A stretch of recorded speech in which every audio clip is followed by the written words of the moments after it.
கொடிசா அரங்கில் நடைபெறும் தென்னிந்திய இயற்கை வேளாண் மாநாட்டிற்கு சிறப்பு விருந்தினராக நரேந்திர மோடி அவர்கள் பங்கேற்றுள்ளார்.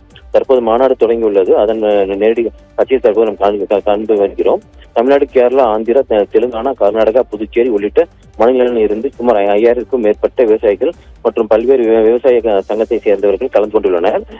அரங்கு வெளியே பகுதியில் இயற்கை விவசாயம் குறித்து ஸ்டால்கள் அமைக்கப்பட்டுள்ளது. இந்த மாநாட்டின் நோக்கம் முழுக்க ரசாயனம் இல்லாமல் இயற்கை முறையில் விவசாயம் செய்ய வேண்டும், இதனை உலகம் முழுவதும் எடுத்து செல்ல வேண்டும் எனவும் இந்த மாநாட்டில் நிறைவேற்றப்படும் என தீர்மானங்கள் பிரதமர் மோடியில் வழங்கியுள்ளார். இந்த ஸ்டாலினை தற்போது திறந்து வைத்து இந்த ஸ்டாலினை பார்வையிட்டு வருகிறார். ஸ்டாலின் விவசாயிகளிடம் உரையாடி வருகிறார்.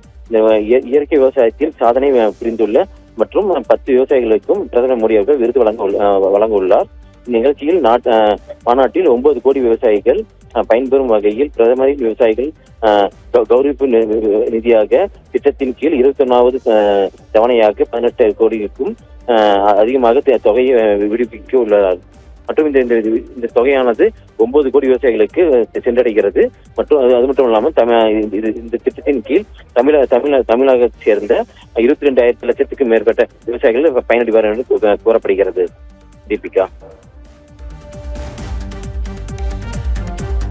கூடுதல் தகவல்களுக்கு நன்றி நந்தகுமார்.